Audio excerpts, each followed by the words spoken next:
You are about to learn one of the biggest secrets in the history of the world.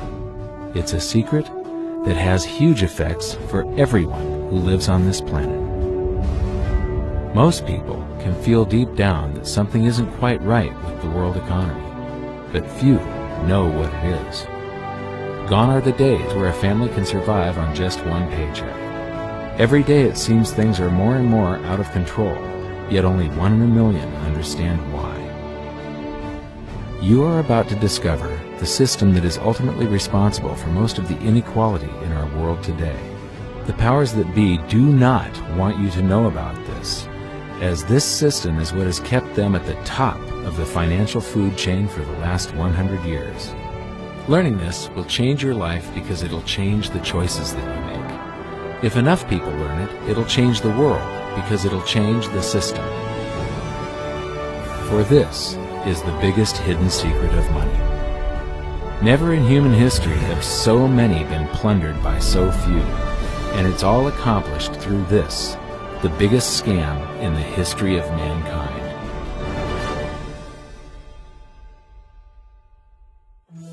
They say that money doesn't grow on trees, but the truth is that the modern banking system creates currency far faster than trees can grow. Most people don't have a clue how currency is created. Economists and bankers make it sound so complex that people think they can't understand it. But I'm going to strip our monetary system down to its essence so that you can see the scam behind the curtain and just how it affects you. Every modern society creates currency in pretty much the same way. But since the US dollar is the majority of the world's currency, I'm going to use the United States as our example. It all starts when some politician says, "Vote for me and I'll make sure the government provides you more free stuff than my opponent will." But there's no such thing as a free lunch. So to provide that supposedly free stuff, the politicians vote for the country to spend more than its income. This is called deficit spending. To pay for that deficit spending, the Treasury borrows currency by issuing a bond. So what's a bond? If you think about it, a bond is really nothing but a glorified IOU. It's a pretty piece of paper with numbers printed on it that says, "Loan me $1 trillion today, and I promise over a 10-year period I'm going to pay you back that $1 trillion plus interest." But what you need to understand is that Treasury bonds are our national debt. These glorified IOUs are to be paid back by you and I and our descendants through future taxation. Therefore, when the government issues a bond, it steals prosperity out of the future so that it can spend it today. The Treasury then holds a bond auction, and the world's largest banks show up and compete to buy part of our national debt and make a profit on it by earning interest. You'll notice that as we move through this process, the big banks are there, taking a cut every step of the way. This isn't by chance, as you'll see shortly. Then, through a shell game called open market operations, the banks get to sell some of those bonds to the Federal Reserve at a profit.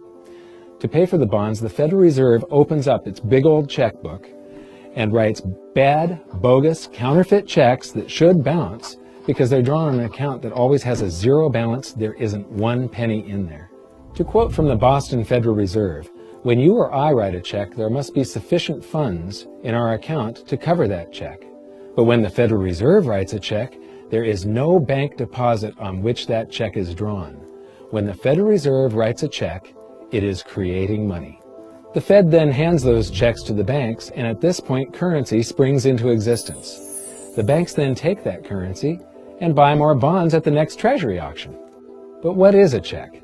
A check is also an IOU. When you write a check, you're making a note that says, "Here's my IOU for cash. All you have to do is go to the bank and pick it up." Now, it's very, very important that you understand this process because we're going to come back later and show you the devastating effect this has on you. The Treasury issues IOUs, bonds. The banks then buy those IOUs with currency. The Federal Reserve then writes IOUs, checks, and hands them to the banks in exchange for the Treasury's IOUs, the bonds. And currency is created. So what's really happening is the Federal Reserve and the Treasury are just swapping IOUs, using the banks as middlemen, and abracadabra, presto, currency magically springs into existence. This process repeats and repeats over and over again, enriching the banks and indebting the public by raising the national debt. The end result is that there's a buildup of bonds at the Federal Reserve and currency at the Treasury. This process is also where all paper currency comes from. The Federal Reserve and the government mistakenly call it base money because they didn't watch episode 1 of this series and they don't know the difference between money and currency. But I will correctly refer to it as base currency because it is not money. It is currency, and as we've learned, there is a big difference. Money has to be a store of value and maintain its purchasing power over long periods of time. We learned in episode 1 that earlier in our history, our paper currency was just a claim check. It was a representation for real money of intrinsic value, the gold and silver that was held on deposit at the Treasury. You could walk into any bank and slap your currency, like say a $20 bill, on the counter and redeem it for real money, a $20 gold piece. But now, this base currency that's piling up back here is really nothing but a receipt or a claim check on an IOU, that bond. So it's really nothing but a supply of numbers. The Treasury then deposits the newly created currency into the various branches of the government, and the politicians say, "Hey, thanks for that." And the government does some deficit spending on public works, social programs, and war. The government employees, contractors, and soldiers then deposit their pay in the banks. Now, this may come as a shock to you, but when you deposit your currency with the bank, you're not actually depositing it into an account to be safely held in trust for you. Instead, you're actually loaning the bank your currency, and within certain legal limits, they can do with it pretty much anything they please. This includes gambling in the stock market and loaning it out, at a profit, of course. Now this is where the machine of currency creation really gets cranking, because this is where something called fractional reserve lending comes into play. Fractional reserve lending is exactly what it says. The banks are allowed to reserve only a fraction of your deposit and loan the rest out. Although reserve ratios may vary, I'm going to use a 10% reserve ratio as our example. If you deposit $100 in your account, the bank can legally take $90 of it and loan it out without telling you. The bank must hold $10 of your deposit in reserve just in case you want some of it. These reserves are called vault cash. But why does your bank account still say you have $100 if the bank has stolen $90 of it? Because the bank left IOUs it created, called bank credit, in its place. Now I know this sounds crazy, but here it is in black and white from the Fed. Commercial banks create checkbook money when they grant a loan simply by adding new deposit dollars in accounts on their books in exchange for a borrower's IOU. These are nothing but numbers that the banks type into their computers. And even though these bank credit IOU numbers are very different from base currency numbers, because they only exist in computers, they are still currency. So now there is $190 in existence. Now, the reason people take out loans from the banks is to buy something. They're going to buy a house or a car or something like that. So the borrower takes the $90 that the bank loaned to him from your account, and he pays the seller of the item. But then the seller deposits that currency into his account, and his bank loans out 90% of that and leaves bank credit numbers in its place. So now there's $271 in existence. This process repeats and repeats until under a 10% reserve ratio, an initial deposit of just $100 can create up to $1,000 of bank credit, all backed by $100 of vault cash, just 10%. But as I said, reserve ratios vary wildly. On some deposits, it's 10%, on others, it's 3%, and on some forms of deposits, reserve requirements are 0. The result is that the expansion of the currency supply by the banks is far greater than even this example would lead you to believe. So once again, when currency is deposited in the banks get to lend it out, and then it gets redeposited and relent, redeposited and relent, redeposited and relent over and over again, creating bank credit all the way. This is where the vast majority of our currency supply comes from. In fact, 92 to 96% of all currency in existence is created not by the government, but here in the banking system. Now, massive amounts of currency spewing into society may at first sound like a fun idea. That is, until you remember one of the most important hidden secrets of money from episode 1, that the prices of everyday goods and services act as a sponge on an expanding currency supply. The more currency we have, the more prices rise. This is where inflation comes from. The true definition of inflation is an expansion of the currency supply. Rising prices are merely the symptom. So our entire currency supply is nothing but a couple of bucks whipped up in this hocus-pocus scam where the Treasury and the Federal Reserve swap glorified IOUs, and a bunch of numbers that the banks just type into their computers.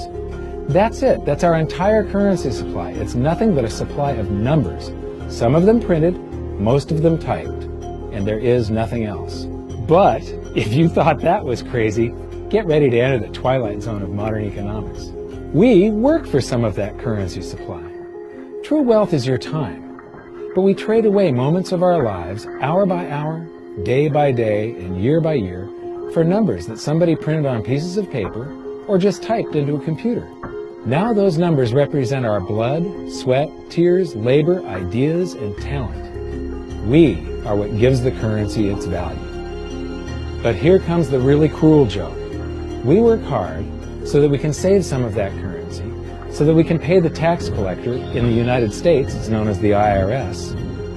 They then turn it over to the Treasury so that the Treasury can pay the principal plus interest on that bond that the Federal Reserve bought with a check drawn on an account that has nothing in it. Now let's do a recap on this section because this is where the system begins to rob you and I on a massive scale. Much of our taxes are not used for schools, roads, and public services, but to pay interest on bonds that the Federal Reserve bought with a check drawn on an account that has nothing in it. The Federal Reserve is committing fraud. But here's one of the biggest secrets of them all. Before the establishment of the Federal Reserve, there was no need for personal income tax. The Federal Reserve was created in 1913, and that very same year, the Constitution was amended to allow income tax. Do you really think this was just a coincidence? Ask yourself how much income tax you've paid over your lifetime. Much of it has been silently siphoned away into the hands of those who own the system. Yes, this system has owners.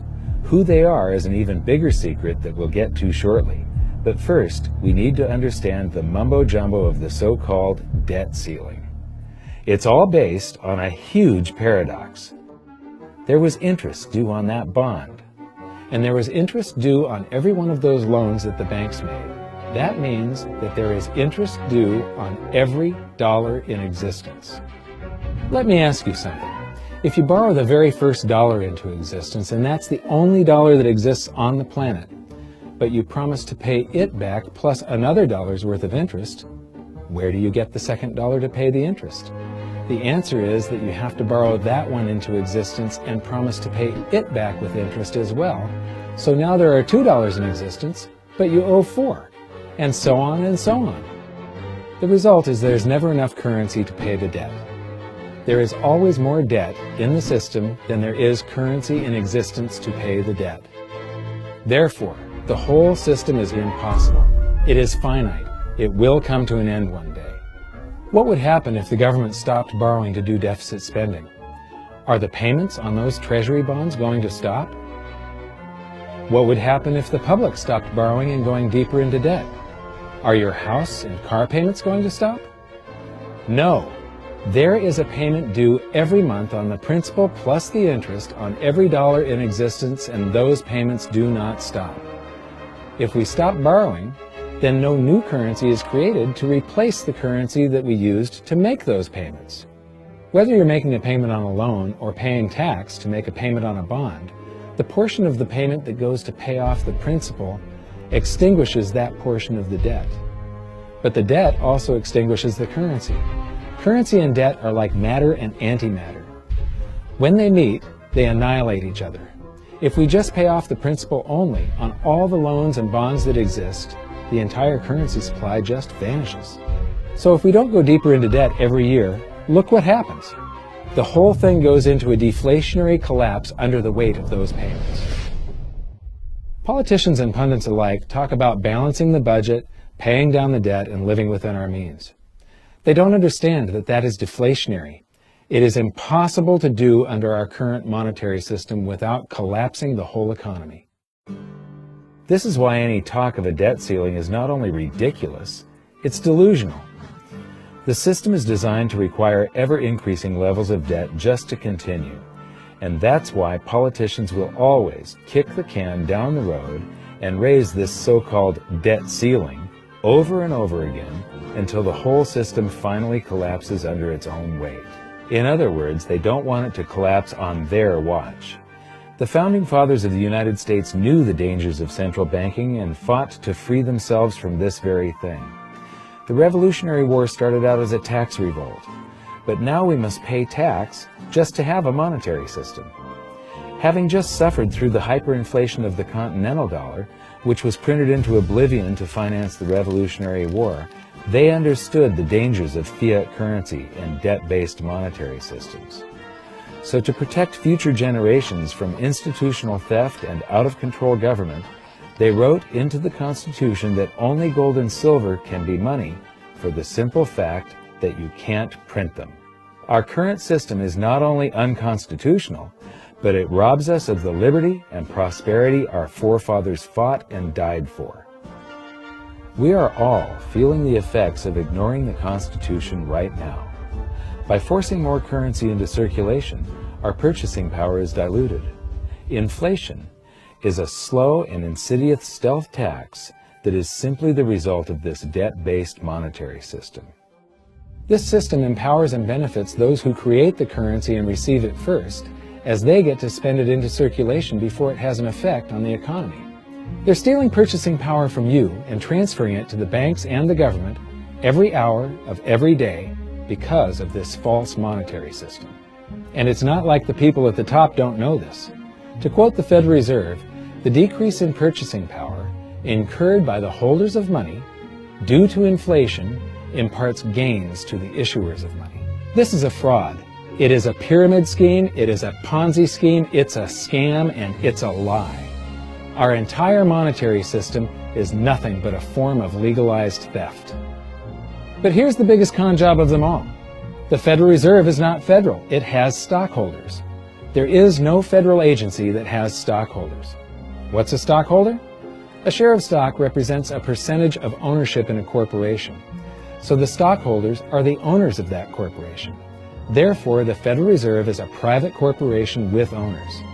And you can see it for yourself if you go to the Federal Reserve's website, and it will say, the stockholders receive an annual dividend of 6%. Now, we know that the stock in the Federal Reserve was originally issued to the largest banks in the United States. But because of mergers and acquisitions through the years, you can't actually trace who owns the stock in the Federal Reserve. That's a very closely guarded secret. My guess would be that the owners are those primary dealers, the banks that get to make a profit by selling part of our national debt, those bonds, to the Federal Reserve, who buys them with a check from nothing. Then we pay tax to pay the principal and the interest on those bonds so that the Federal Reserve can pay the banks a 6% dividend. Don't be alarmed if you don't quite comprehend the deception of this system at first glance. Very few people do. It is purposely complex. The economist John Maynard Keynes once wrote, "By this means, government may secretly and unobserved confiscate the wealth of the people, and not one man in a million will detect the theft." I believe that presented correctly, anyone can understand this system, regardless of how complex it is. So let's do a recap and break it down even more. The way the system works is that, step 1, the government creates glorified IOUs. These bonds increase our national debt and put the public on the hook to pay it back. Step 2, IOUs are swapped to create currency. The Treasury sells the bonds to the banks. The banks then turn around and sell our national debt at a profit to the Federal Reserve, which they probably own. The Federal Reserve then opens its checkbook that doesn't have a penny in it and buys those IOUs with IOUs that it writes, checks, on a checking account that has a zero balance. Then they give those checks to the banks and currency just springs into existence, and then the whole process repeats. This results in a buildup of bonds at the Federal Reserve and currency at the Treasury, which is really just a supply of numbers. The Treasury then deposits the numbers in the various branches of the government, and we get to step 3, The government spends the numbers on promises, public works, social programs, and war. Then the government employees, contractors, and soldiers deposit their pay into the banks. And we get to step 4, where the banks multiply the numbers by magically inventing more IOUs through fractional reserve lending, where they steal a portion of everyone's deposit and lend it out. That currency gets redeposited, and then a portion is stolen again. And the process repeats over and over, magnifying the currency supply exponentially. Then we work for some of those numbers, which brings us to step 5, where our numbers are taxed. We pay tax to the IRS, who then turns our numbers over to the Treasury, so the Treasury can pay the principal plus the interest on bonds that were purchased by the Federal Reserve with a check from nothing. Then we get to step 6, the debt ceiling delusion. The system is designed to require ever-increasing levels of debt and will eventually collapse under its own weight because politicians always kick the can down the road. They don't want it to collapse on their watch. And finally, step 7, the secret owners take their cut. The world's largest banks own the Federal Reserve. Those banks make a profit selling our national debt to the Fed. They make a profit when the Fed pays them interest on the reserves held at the Fed, and the Fed pays them a 6% dividend on their ownership of the Fed. This system is fundamentally evil. It funnels wealth from the working population to the government and the banking sector. It is the cause of the artificial booms and busts of modern economies, and it causes great disparity of wealth between the rich and the working class. And it is only possible because we no longer use real money, we use currency. But worst of all, it is a form of enslavement. Bond is the root word of bondage. Whenever a government issues a bond, it is a promise to make us pay tax in the future. Nobody asked you if you wanted to pay tax today for the prosperity we all enjoyed in the last century. Nobody is asking our children if they want to work hard in the future to pay for the prosperity we're enjoying now. George Washington once wrote to James Madison, "No generation has the right to contract debts greater than can be paid off during the course of its own existence." By stealing prosperity from tomorrow so we can spend it today, we enslave ourselves and future generations. Now this all sounds pretty bad, but there is great hope, for you are the greatest threat to this false monetary system. This system relies on the public being ignorant of its workings. Please share this knowledge with everyone you know, because an informed public that fully understands the system can build a better future for generations to come. And now I leave you with this quote, widely attributed to a former director of the Bank of England. The modern banking system manufactures money out of nothing. The process is perhaps the most astounding piece of sleight of hand that was ever invented. Banking was conceived in inequity and born in sin. Bankers own the earth. Take it away from them, but leave them the power to create money and control credit, and with the flick of a pen, they will create enough money to buy it back again. But if you want to continue as the slaves of bankers and pay the cost of your own slavery, let them continue to create money and to control credit. This is the Federal Reserve in Washington, D.C. It's located on Constitution Street, and that is just as much of a joke as the New York Fed being located on Liberty Street. Both of them are unconstitutional, both of them limit our liberty, and they transfer wealth away from us every second of every day to the Federal Reserve, to the government, and to the banking sector. You are now among the 1 in a million who can detect the theft of your prosperity. So the big question is, what can you do about it? 1. Watch this video until you can describe and teach it to others. Those who understand this system can make preparations for its unavoidable collapse and protect themselves. History shows that those who don't will probably be wiped out. 2. Share this video with everyone, especially those you care about. All it takes is a mouse click or two to get this message in front of millions. Post this video on Facebook, tweet it, email it to loved ones. Please share it wherever you can. 3. Join the conversation. The current world monetary system is based on a 300-year-old design meant to enrich a few at the expense of the many. There must be a better way. At hiddensecretsofmoney.com, we've created an open-source platform for the design and development of a new world monetary system. We're calling on every economist, every student, every college, every bright mind, and anyone who cares to join the discussion. In educating ourselves and each other, we can prevent the further loss of our freedoms and maybe, just maybe, win some of them back.